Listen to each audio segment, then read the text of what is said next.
been dubbed the biggest disaster for Disney, well, ever, really, in the history of the company.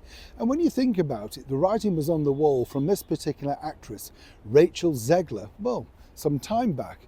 But seemingly the bosses were too frightened to, in fact, either remove her, replace her, fire her, whatever you want to call it, for fear of a kickback, because she's, to put it nicely, a little bit mouthy on social media.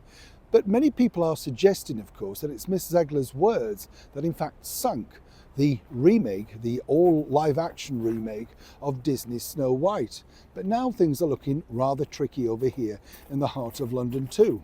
As ever, let me explain.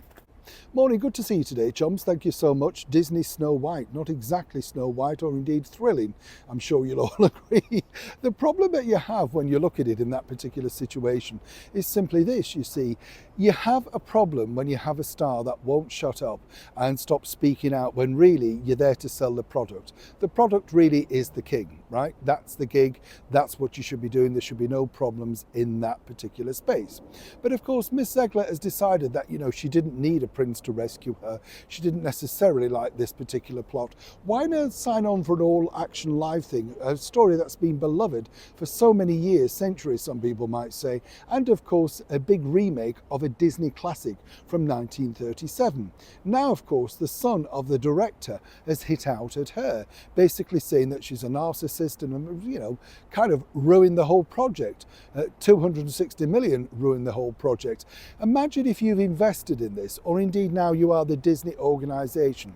All thanks, some people suggest as ever, allegedly, to this ridiculous young girl at, you know, under 25, speaking out. There's going to be mass redundancies. Make no mistake about this. This is a mega disaster for Disney. This needed to make some money.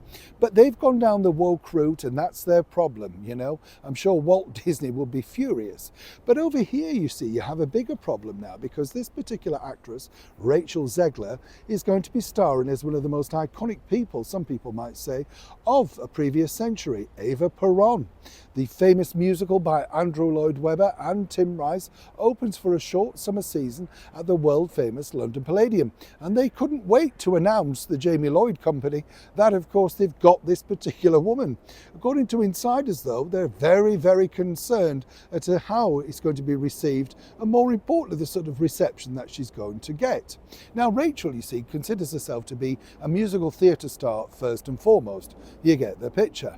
But moving forward, this is a bigger problem because obviously the box office really should be ringing very heavily. And according to sources, it's well, it's positive.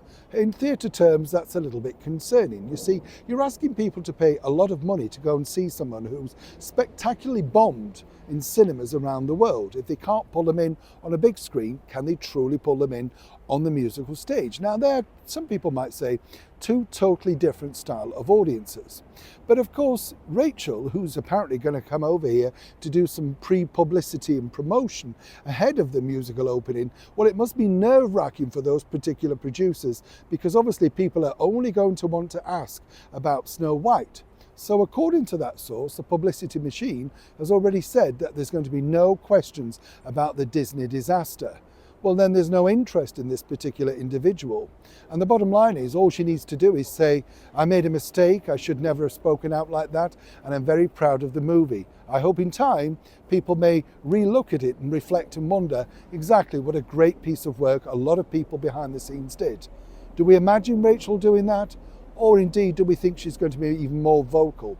Either way, the bosses of this new version of the musical, should I say, Evita, are simply hoping that she may zip it in order to get some of the costs, the angels that have invested in Evita, and their money back. How do you think this is going to play out? Neil Sean in the very heart of London.